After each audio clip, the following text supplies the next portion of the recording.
Hi to all students and parents, मैं सिद्धार्थ पाठक आपका physics teacher from Shivalik academy.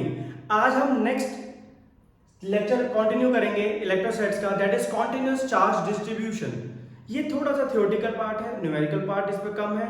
इसमें छोटी छोटी टर्म्स हैं, छोटी छोटी ऐसे यूनिट्स हैं जो हमें याद करनी जो पेपर में पूछी जाती हैं। तो आइए देखिए टॉपिक है क्या basically. What is the meaning of continuous charge distribution. किसी भी ऑब्जेक्ट के ऊपर अगर चार्ज को, लाइक ये मार्कर है, मार्कर के ऊपर चार्ज को पूरे को यूनिफॉर्मली डिस्ट्रीब्यूट कर दिया जाए तो उसे क्या कहते हैं? Continuous charge distribution. क्या ये लेंथ पे ही हो सकता है? नहीं, it can be distributed on this book also, इस बुक के ऊपर भी किया जा सकता है। It can be distributed over some box, anywhere charge can be distributed uniformly. अगर वो चार्ज किसी वायर पे या किसी लाइन पे यूनिफॉर्मली डिस्ट्रीब्यूट होता है तो उसे कहते हैं हम linear charge distribution. Second is area charge distribution. अगर चार्ज किसी एरिया पे डिस्ट्रीब्यूट होता है इक्वली तो उसे कहते हैं हम एरिया चार्ज डिस्ट्रीब्यूशन। अगर कहीं चार्ज कोई किसी 3D ऑब्जेक्ट, 3 डायमेंशनल बॉडी पे डिस्ट्रीब्यूट हो जाए पूरे पे तो उसे क्या कहते हैं हम? Volume charge distribution. तो ये जो तीनों चीजें अभी हमने पढ़ी हैं, अब हम एक एक करके इन तीनों को डिटेल में पढ़ते हैं। पहले लीनियर चार्ज डिस्ट्रीब्यूशन, फिर एरिया, फिर वॉल्यूम चार्ज डिस्ट्रीब्यूशन। इनमें छोटी छोटी बातें आपने जो ध्यान रखनी है और तीनों ऑलमोस्ट सिमिलर लगेंगे, छोटी छोटी बातें चेंज होती रहेंगी इसमें। आइए देखिए इसमें हम डिटेल में जाते हैं कि है क्या चीज, what is linear charge distribution. तो आइए देखिए बेटा, first type is linear charge density. नाम में ही छुपा हुआ है लीनियर, लीनियर मतलब लेंथ। अगर हम किसी वायर पे चार्ज को यूनिफॉर्मली डिस्ट्रीब्यूट कर दे तो उसे कहते हैं लीनियर चार्ज डेंसिटी। तो बेटा ये मैंने डेफिनेशन में क्या लिखा, लीनियर क्या क्या हो सकता है? एक लेंथ वाइज कोई वायर हो सकती है, या उस वायर को ऐसे करके पूरा सर्कल बना दिया जाए तो उसका जो सर्कमफ्रेंस है उस पर चार्ज डिस्ट्रीब्यूट कर दिया जाए, तभी वो क्या बोला जाएगा? Linear charge distribution. हर तरीके के डिस्ट्रीब्यूशन में हम एक वर्ड पढ़ेंगे, that is density, linear charge density. Please इसे याद रखिएगा, ये बहुत जगह यूज होगा आगे। इसे लैम्डा से डिनोट करेंगे। और लीनियर चार्ज डेंसिटी का मतलब क्या होता है? It means charge per unit length. अब कई बच्चों को ना ये कंफ्यूजन होती है, what is the meaning of charge per unit length. तो बड़े इस बात को समझते हैं, dq by dl is lambda, इसका मीनिंग क्या है? जैसे मैंने दो वायर्स ली, दोनों की लेंथ 1 मीटर है। इस पे बेटा मैंने ऐसे करके 4 चार्जेस डिस्ट्रीब्यूट कर दिए और इसके ऊपर 8 चार्जेस डिस्ट्रीब्यूट कर दिए। तो इसका मतलब क्या हुआ? दोनों की लेंथ 1 मीटर है, तो डीएल कितना हुआ दोनों का? 1। जिस पे ज्यादा चार्ज होगा उसका लैम्डा ज्यादा होगा, तो इस पे ज्यादा चार्ज है तो उसका लैम्डा क्या है? ज्यादा। इस पे कम चार्ज है तो इसका लैम्डा क्या है? कम। तो क्या सीखने को मिला? What is basically lambda is? Lambda मतलब उतनी ही लेंथ पे कितना ज्यादा चार्ज है। थोड़ी सी लेंथ पे बहुत ज्यादा चार्ज है तो उसका लैम्डा ज्यादा है, और जिस लंबी लेंथ पे चार्ज कम है तो उसका लैम्डा क्या है? कम। तो लैम्डा का मतलब क्या हुआ यहाँ पर? 1 मीटर लेंथ पे कितना चार्ज डाल रखा है आपने, उसे क्या कहते हैं हम? Linear charge density. उसके बाद एक ऐसा यूनिट इसकी पूछी गई है एक दो बारी पेपर में, तो आप खुद देखिए, ऊपर कूलम नीचे लेंथ है, तो कूलम पर metre will be the unit of lambda. तो इस तरीके से ये लीनियर चार्ज डेंसिटी है। अब हम इससे रिलेटेड लीनियर चार्ज डेंसिटी में वायर पे जब चार्ज डाल देंगे तो कितनी फोर्स डालेगा किसी ऑब्जेक्ट पे, वो हम चेक करने जा रहे हैं। अब हम छोटी चीज एक और करते हैं।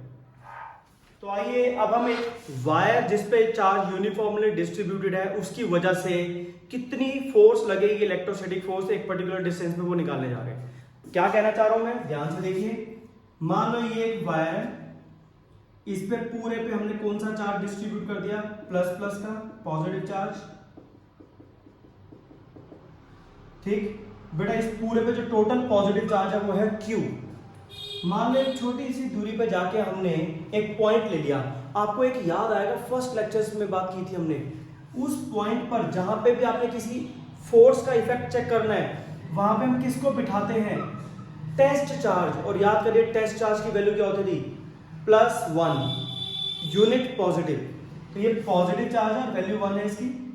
पूरी वायर इस पे कितना असर डालेगी हम वो निकालना चाहते हैं। तो हम क्या करेंगे बेटा, पूरी वायर तो लेंगे नहीं, उसके लिए पहले उसका छोटा सा हिस्सा ले लेंगे यहां से यहां तक का dl, और इस पर जो छोटा सा चार्ज है वो क्या ले लेंगे हम, dq।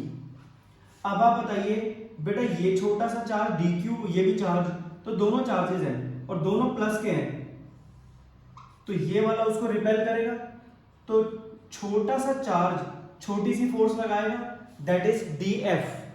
अब इनके बीच का डिस्टेंस अगर मैंने r मान लिया, तो बेटा एक बार बताइए, आपने छोटी क्लास 11th में पढ़ा होगा, जब भी किसी की डायरेक्शन शो करनी होती है तो कैसे करते हैं, r कैप, मतलब कैप मतलब यूनिट वेक्टर जो कि क्या बताता है, डायरेक्शन।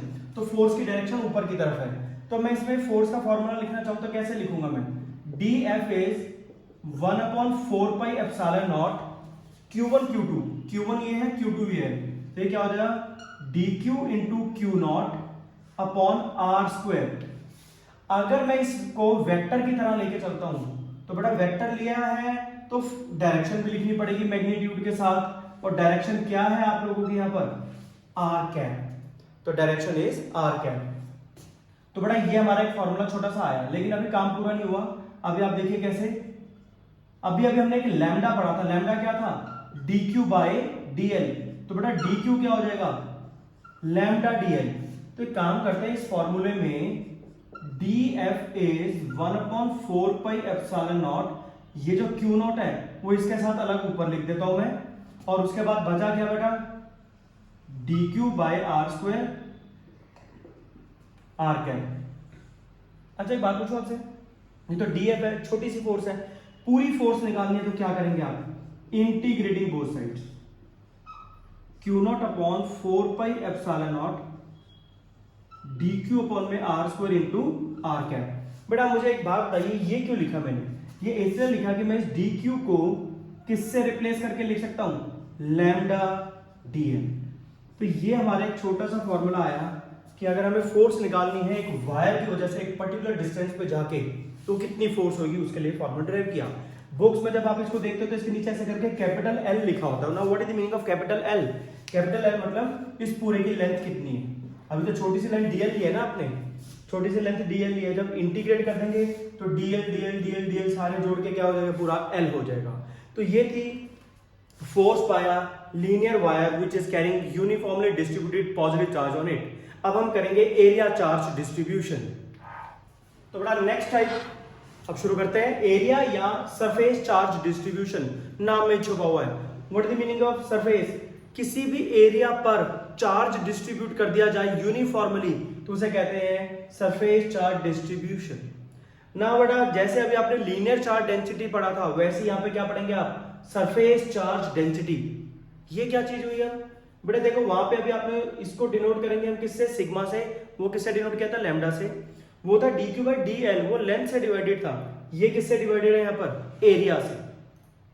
बेटा एरिया से डिवाइड होने का मतलब क्या है, अब इसका मीनिंग समझते हैं पहले। लाइक मैं दो एरिया ले रहा हूं बिल्कुल बराबर, इक्वल साइज के दो एरियाज, इसके ऊपर हमने 8 चार्जेस डाल दिए और इसके ऊपर 16 चार्जेस डाल दिए, दोनों का एरिया सेम है। तो बेटा एरिया अगर सेम है तो जिसका चार्ज ज्यादा होगा उसका सिग्मा ज्यादा होगा, तो इस पे ज्यादा चार्ज तो इसका ज्यादा सिग्मा, इस पे कम चार्ज तो इसका कम सिग्मा। तो क्या मतलब सीखा आपने सिग्मा का, पर्टिकुलर एरिया पे अगर ज्यादा चार्ज भरा हुआ है, ज्यादा डेंस है, तो उसकी सरफेस चार्ज डेंसिटी ज्यादा है, अदरवाइज क्या है, कम है। अब आप देखिए बेटा इसकी एसआई यूनिट क्या होगी, कूलम अपॉन में एरिया कैसे नापते हो आप, मीटर स्क्वायर, तो अपॉन में है कूलम पर मीटर स्क्वायर। अब आपको यहाँ कुछ बताना चाहूंगा, पेपर में वो ये नहीं पूछते कि what is the unit of sigma, वो ये पूछते हैं कूलम पर metre square is unit of which physical quantity. बेटा रिकॉल करना मुश्किल होता है उस टाइम पर, तो आप ये छोटी छोटी यूनिट्स को अच्छी तरह याद करेंगे जिससे कि आप 2 मिनट के अंदर रिकॉल कर सके पेपर में। तो आइए अब ऐसे ही किसी एरिया पे अगर हम चार्ज डिस्ट्रीब्यूट कर दे तो कितनी फोर्स लगाएगा ऑन अ गिवन ऑब्जेक्ट या गिवन पॉइंट, अब हम वो निकालने जा रहे हैं। आइए देखिए कैसे डिराइव होता है।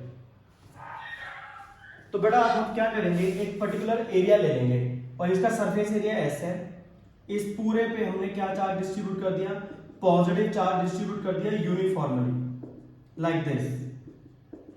फिर इसके थोड़ा सा दूर जाके हम एक पॉइंट ले लेंगे, जहां पे हमने पता लगाना कि इस प्लस की वजह से कितनी फोर्स लग रही है। कौन किसको रखते हैं वहां पर जहां पे आपको पॉइंट पे निकालनी होती है फोर्स, वहां रखते हैं आप टेस्ट चार्ज को। और टेस्ट चार्ज क्या होता है, +1। तो +1 मतलब पॉजिटिव। एक काम करिए, इस पूरे पे चार्ज पता लगाइए कितना है, मान लीजिए Q है, उसके बाद इसका छोटा सा हिस्सा ले लीजिए, उसका सरफेस एरिया ds है और इस पे चार्ज कितने हैं dq। बट अब आप बताइए dq और aq दोनों पॉजिटिव हैं तो दे रिपेल ईच अदर, तो इसको यहां से बाहर की तरफ फोर्स मिलेगी and that force is small force df। इनके बीच का डिस्टेंस r है, दिस इज r कैप, तो बाहर की तरफ डायरेक्शन बता रहा है फोर्स की।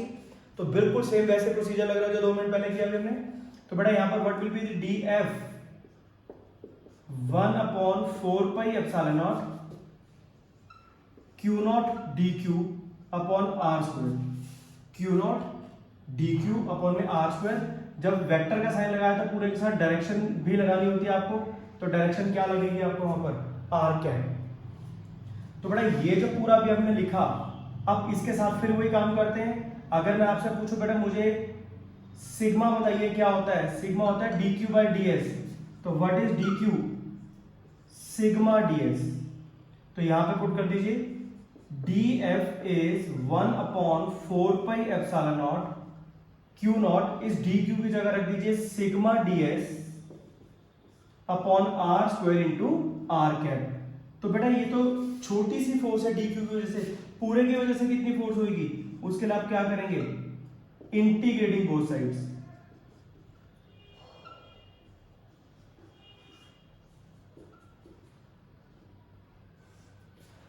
फिर इंटीग्रेट करने के बाद इंटीग्रेशन के सिंबल के नीचे हम s लिख देंगे। What is the meaning of capital S, इसका मतलब इस पूरे का एरिया कितना है। तो दिस इज द फोर्स, और आपको पता है df का क्या हो जाएगा f, मतलब टोटल फोर्स कितनी लगेगी इस क्यू पॉइंट पे। तो हम इस फॉर्मूले से पूरा डिराइव कर सकते हैं। अब थर्ड क्या रह गया हमारा, वॉल्यूम चार्ज डिस्ट्रीब्यूशन। अब आप खुद सोच पा रहे हो उसमें क्या क्या चेंजेस आते होंगे, आइए देखें वो क्या है। तो बेटा what is volume charge distribution, किसी 3D बॉडी मतलब 3 डायमेंशनल बॉडी पे चार्ज को बराबर बराबर डिस्ट्रीब्यूट कर दिया जाए, तो that is volume charge distribution. So बेटा अब आप बताइए, सेम टू सेम वही वर्ड्स, वॉल्यूम चार्ज डेंसिटी एक वर्ड आ जाएगा, तो इसको किससे डिनोट करेंगे हम, रो से। ये सिंबल को रो कहते हैं। It is charge distributed per unit volume, पहले लेंथ से डिवाइड हुआ लीनियर चार्ज डेंसिटी में, फिर एरिया से डिवाइड हुआ सरफेस चार्ज डेंसिटी में, अब किससे डिवाइड होगा, वॉल्यूम से वॉल्यूम चार्ज डेंसिटी में। तो बेटा इसकी ऐसे यूनिट क्या होगी, चार्ज कूलम अपॉन में मीटर क्यूब, तो कूलम पर मीटर क्यूब। तो बेटा अब यहां पर एक चीज देखिए, पहले इसका मीनिंग समझते हैं। मान लो दो मैंने 3 डायमेंशनल बॉडीज ले ली, बिल्कुल सेम वॉल्यूम की, इक्वल वॉल्यूम की दोनों बॉडीज ले ली। इसके ऊपर हमने सिर्फ 4+ चार्जेस दिए, इसके ऊपर हमने 8+ चार्जेस दिए। आप बताइए बेटा इसमें सिग्मा क्या होगा ज्यादा, आई एम सॉरी रो क्या होगा ज्यादा और इसमें रो क्या होगा कम, क्यों, जिसपे चार्ज ज्यादा उस पे रो ज्यादा, क्यों, वॉल्यूम तो दोनों के सेम थे, तो ये तो हटा ही दो, तो ये जिसपे क्यू ज्यादा उसमें क्या होगा, रो भी ज्यादा होगा। तो इस तरीके से हमें पता चलता है कि किसी जगह पे कितना चार्ज भरा हुआ है उतना ज्यादा उसका क्या है, रो है, that is volume charge density. अब हम इसमें सेम फोर्स का फॉर्मूला निकालेंगे जैसे बाकी दो के लिए निकाला था। देखिए बेटा ये टॉपिक में क्या है, बिल्कुल कूलम्ब लॉ ही है, बस एक वेक्टर फॉर्म में करने जा रहे हैं और एक छोटा सा डिफरेंस हो रहा है हमारे इसके सामने कि इसके बाद हम वेक्टर फॉर्म में कैसे फॉर्मूला लिखा जाता है वो भी सीख जाएंगे, एंड एक छोटा सा लॉ भी प्रूव होगा। देखिए क्या क्या कह रहा हूं मैं। सबसे पहले दो चार्जेस ले लिए मैंने, Q1 Q2, दोनों के बीच में डिस्टेंस r है। बेटे दोनों पॉजिटिव चार्ज लिए तो they must repel each other, तो ये इसको रिपेल करेगा इस तरफ। तो देखो कैसे नाम रखते हैं, सेकंड पे फोर्स लग रही है फर्स्ट की वजह से, तो ये हो गया F21, और जब इसको रिपल्शन मिलेगी तो फर्स्ट पे फोर्स लग रही है सेकंड की वजह से, ये क्या होगा F12। तो बड़ा अब हमने वेक्टर के साइन डालने शुरू कर दिए तो हमें डायरेक्शन भी बतानी पड़ेगी। तो इधर जाती हुई डायरेक्शन को ले लेते हैं हम R21 कैप, इधर जाती हुई डायरेक्शन को ले लेते हैं R12 कैप। मैंने ये जो डायरेक्शंस के 21 12 नाम रखे अकॉर्डिंग टू एनसीईआरटी रखे हैं। अब आप देखिए what will be F12 1/4πε0 Q1 Q2 by R square जब आपने वेक्टर का साइन डाला तो आपको क्या लिखना पड़ेगा साथ में, आपको मैग्नीट्यूड सॉरी आपको डायरेक्शन भी लिखनी पड़ेगी। तो डायरेक्शन क्या है 1 2 वाले की, R12 कैप। सिमिलरली F21 क्या होगा 1/4 pi epsilon not Q1 Q2 by R square into R21 cap. तो बेटा ये तो चलो समझ आ गया हमें। अब नोटिस करिए पूरा का पूरा सेम है, बट इन दोनों में एक रिलेशन है जो आप 11th में सीख चुके हैं। ये रिलेशन है इनमें, कैसे, एक इधर की डायरेक्शन का एक इधर की डायरेक्शन का है, तो they are equal but opposite in direction. तो ऑपोजिट कौन शो करता है, minus sign.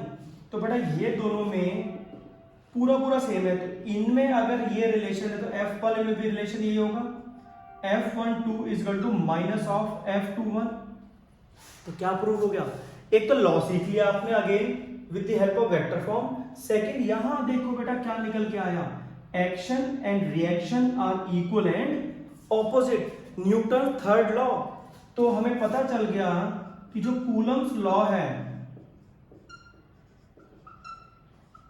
This obeys third law of motion. कल को छोटा सा प्रूफ आ जाएगा कि थर्ड लॉ को प्रूफ मानता है ये, तो आप ये प्रूफ करके दे सकते हैं। तो ये छोटा सा पार्ट हमारा मिस हुआ होता तो मैंने इसके साथ कराया आपको। अब हम आगे नेक्स्ट शुरू करेंगे। एक्चुअल में वो इलेक्ट्रिक फील्ड से रिलेटेड टॉपिक है नेक्स्ट, वो एनसीईआरटी में वो सेकंड बुक है। मैंने आपको पहले दिन ही कहा था हमारा पढ़ने का तरीका थोड़ा सा सीक्वेंस अलग रहेगा। तो अभी हम सेकंड चैप्टर को शुरू करेंगे और उसमें है इलेक्ट्रिक फील्ड। तो कुछ बच्चों को लग रहा होगा फर्स्ट चैप्टर का गॉस थ्योरम तो सर ने पढ़ाया ही नहीं अभी तक। डेफिनेटली नहीं पढ़ाया। गॉस थ्योरम हम कवर करते हैं 1C में, आई मीन टू से ये मेरा फर्स्ट पार्ट चल रहा है। अब मैं सेकंड नेक्स्ट शुरू करूंगा, फिर थर्ड में जाके मैं आपको गॉस थ्योरम दूंगा। इलेक्ट्रोस्टैटिक 1 और 2 पूरा हो जाने के बाद कुछ मिसिंग लगता है आपको तो आप मुझे नोटिफाई करिए, अदरवाइज एक एक चीज कवर हो चुकी होगी आपके कोर्स में। तो अभी के लिए गुड बाय। मैं सिद्धार्थ पाठक, आपका physics teacher from Shivalik academy. Thank you.